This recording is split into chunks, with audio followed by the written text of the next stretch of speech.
When Stanley came to a set of 2 open doors, he entered the door on his left.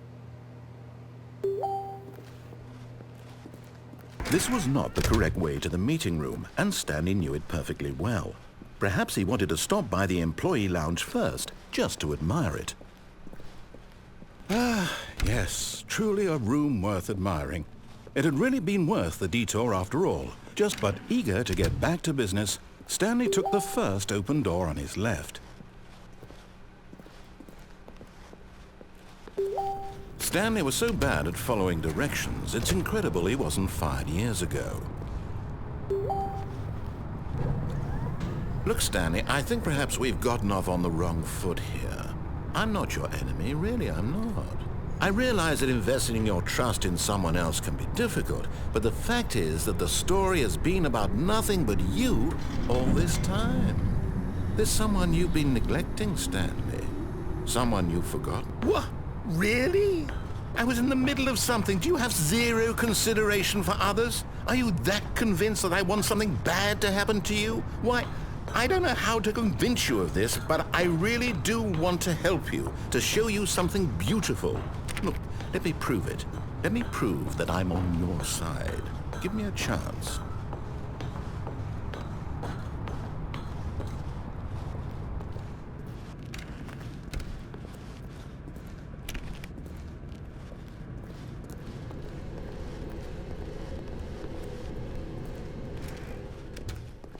Now listen carefully, this is important.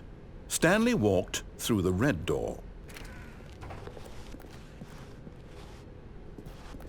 Oh, thank God you are willing to listen to me. Do you see that I really have wanted you to be happy all this time? The problem is all these choices. The two of us always trying to get somewhere that isn't here. Running and running and running, just the way you're doing right now. Don't you see that it's killing us, Stanley? I wanted to stop. We would both be so much happier if we just stopped. And I think I have a solution. Here, let me show you.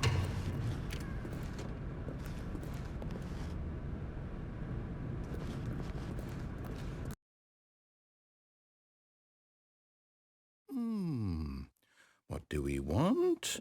What are we looking for? Here, yes. Oh, it's beautiful, isn't it? If we just stay right here, right in this moment with this place, Stanley, I think I feel happy. I actually feel happy.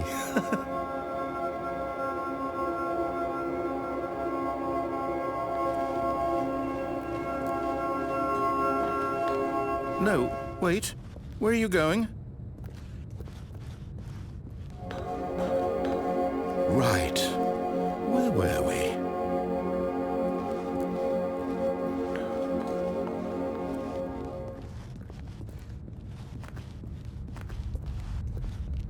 Oh no! Stay away from those stairs. If you hurt yourself, if you die, the game will reset. We'll lose all of this.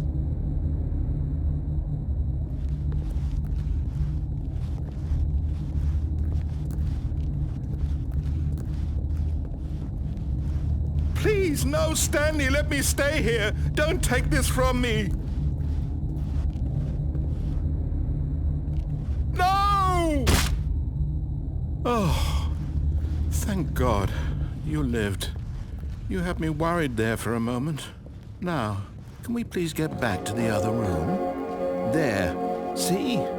This is what you want. This is where we can both be happy. We really can. If we stop moving, we just have to stop moving.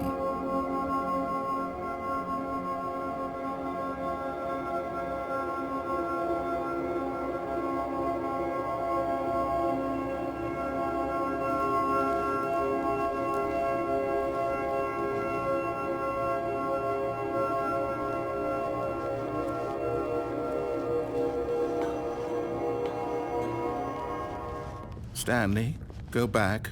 There's nothing good that can come from this.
what are you doing, Stanley?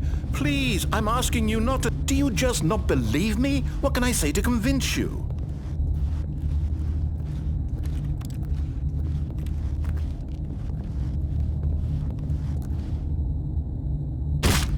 Stanley, let's go back to the other room. My God, is this really how much you dislike my game? That you'll throw yourself from this platform over and over to be rid of it? You are literally willing to kill yourself to keep me from being happy. Am I reading the situation correctly?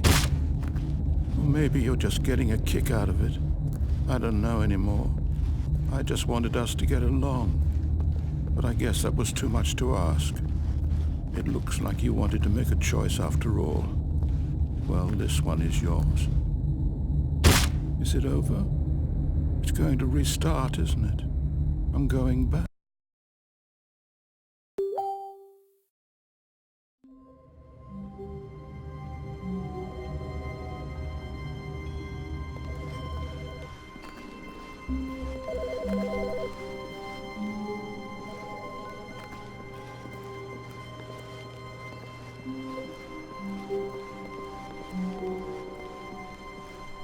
When Stanley came to a set of 2 open doors, he entered the door on his left.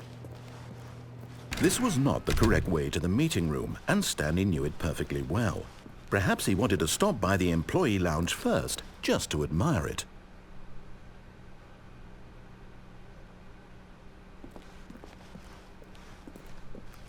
Wow, yes, this room.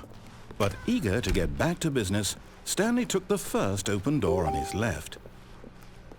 And so he detoured through the maintenance section, walked straight ahead to the opposite door, and got back on track.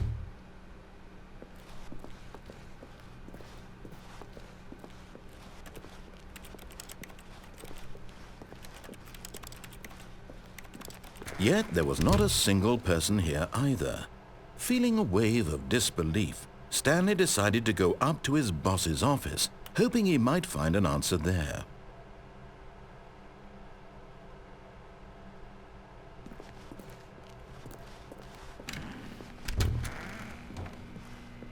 Stanley stepped into the broom closet, but there was nothing here, so he turned around and got back on track.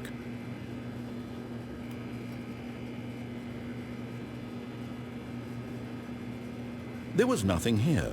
No choice to make, no path to follow, just an empty broom closet. No reason to still be here.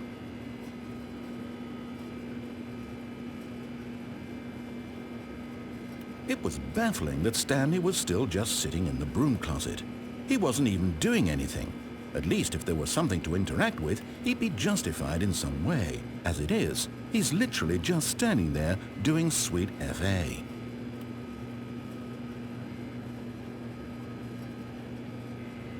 Are you really still in the broom closet? Standing around doing nothing? Why? Please offer me some explanation here. I'm genuinely confused.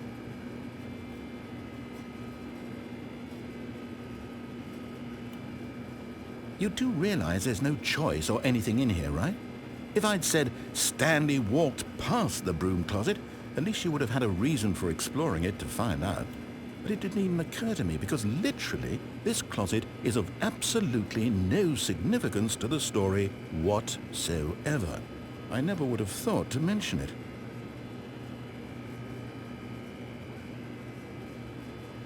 Maybe to you this is somehow its own branching path. Maybe when you go talk about this with your friends you'll say, "Oh, did you get the broom closet ending? The broom closet ending was my favorite." I hope your friends find this concerning.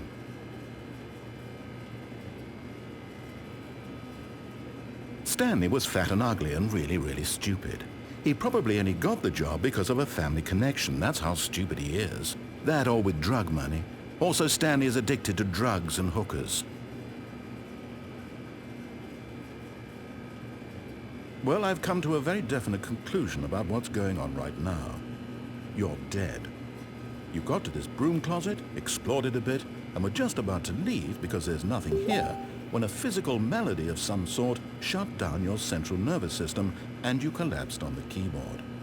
Well, in a situation like this, The responsible thing is to alert someone nearby so as to ensure that your body is taken care of before it begins to decompose. Hello? Anyone who happens to be nearby?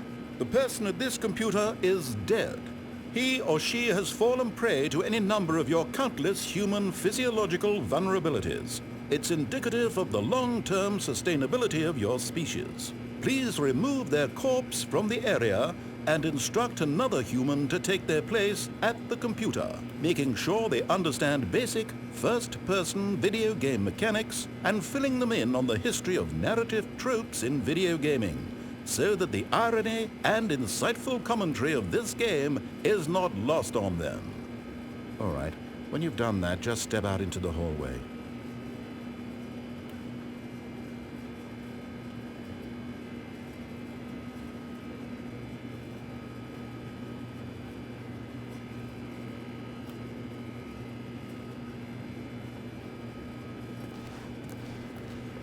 Ah, second player. It's good to have you on board.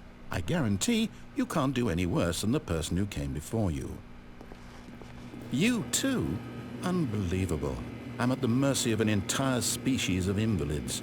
Perhaps there's a monkey nearby you can hand the controls to. A fish? Fungus? Look, you can hammer out the details. I'm not particularly picky. I'll just be waiting for when you're ready to pick up the story again.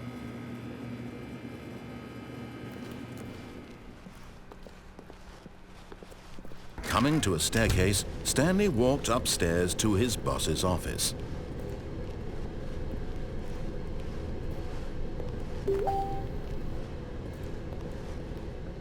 But Stanley just couldn't do it. He considered the possibility of facing his boss, admitting he had left his post during work hours. He might be fired for that. And in such a competitive economy, why had he taken that risk? All because he believed everyone had vanished? His boss would think he was crazy. And then something occurred to Stanley. Maybe, he thought to himself, maybe I am crazy. All of my co-workers blinking mysteriously out of existence in a single moment for no reason at all? None of it made any logical sense. And as Stanley pondered this, he began to make other strange observations. For example, why couldn't he see his feet when he looked down? Why did doors close automatically behind him wherever he went? And for that matter, these rooms were starting to look pretty familiar. Were they simply repeating? No, Stanley said to himself, this is all too strange. This can't be real. And at last, he came to the conclusion that had been on the tip of his tongue. He just hadn't found the words for it. I'm dreaming, he yelled. This is all a dream. Oh, what a relief Stanley felt to have finally found an answer, an explanation. His co-workers weren't actually gone. He wasn't going to lose his job. He wasn't crazy after all. And he thought to himself, I suppose I'll wake up soon. I'll have to go back to my boring real-life job pushing buttons. I may as well enjoy this while I'm still lucid. So, he imagined himself flying and began to gently float above the ground. Then he imagined himself soaring through space on a magical starfield, and it too appeared. It was so much fun, and Stanley marveled that he had still not woken up. How was he remaining so lucid? And then perhaps the strangest question of them all entered Stanley's head. One he was amazed he hadn't asked himself sooner. Why is there a voice in my head dictating everything that I'm doing and thinking? Now the voice was describing itself being considered by Stanley, who found it particularly strange. I'm dreaming about a voice describing me, thinking about how it's describing my thoughts, he thought. And while he thought it all very odd and wondered if this voice spoke to all people in their dreams, the truth was that, of course, this was not a dream. How could it be? Was Stanley simply deceiving himself, believing that if he's asleep, he doesn't have to take responsibility for himself? Stanley is as awake right now as he's ever been in his life. Now, hearing the voice speak these words was quite a shock to Stanley. After all, he knew for certain, beyond a doubt, that this was in fact a dream. Did the voice not see him float and make the magical stars just a moment ago? How else would the voice explain all that? This voice was a part of himself too. Surely, if he could just... He would prove it. He would prove that he was in control. that this was a dream. So he closed his eyes gently, and he invited himself to wake up. He felt the cool weight of the blanket on his skin, the press of the mattress on his back, the fresh air of a world outside this one. Let me wake up, he thought to himself. I'm through with this dream. I wish it to be over. Let me go back to my job. Let me continue pushing the buttons.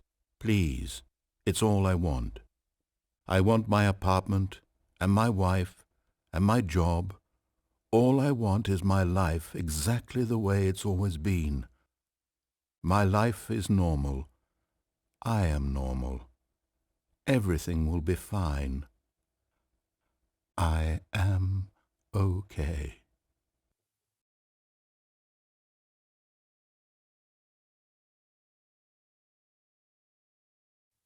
Stanley began screaming. Please, someone, wake me up. My name is Stanley. I have a boss. I have an office. I am real. Please, just someone tell me I am real. I must be real. I must be. Can anyone hear my voice? Who am I? Who am I? And everything went black.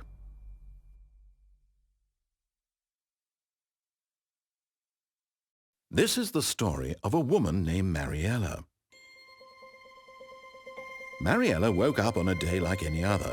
She arose, got dressed, gathered her belongings, and walked to her place of work. But on this particular day, her walk was interrupted by the body of a man who had stumbled through town talking and screaming to himself, and then collapsed dead on the sidewalk. And although she would soon turn to go call for an ambulance, for just a few brief moments she considered the strange man. He was obviously crazy, this much she knew. Everyone knows what crazy people look like. And in that moment, she thought to herself how lucky she was to be normal. I am sane. I am in control of my mind. I know what is real and what isn't. It was comforting to think this, and in a certain way, seeing this man made her feel better. But then she remembered the meeting she had scheduled for that day.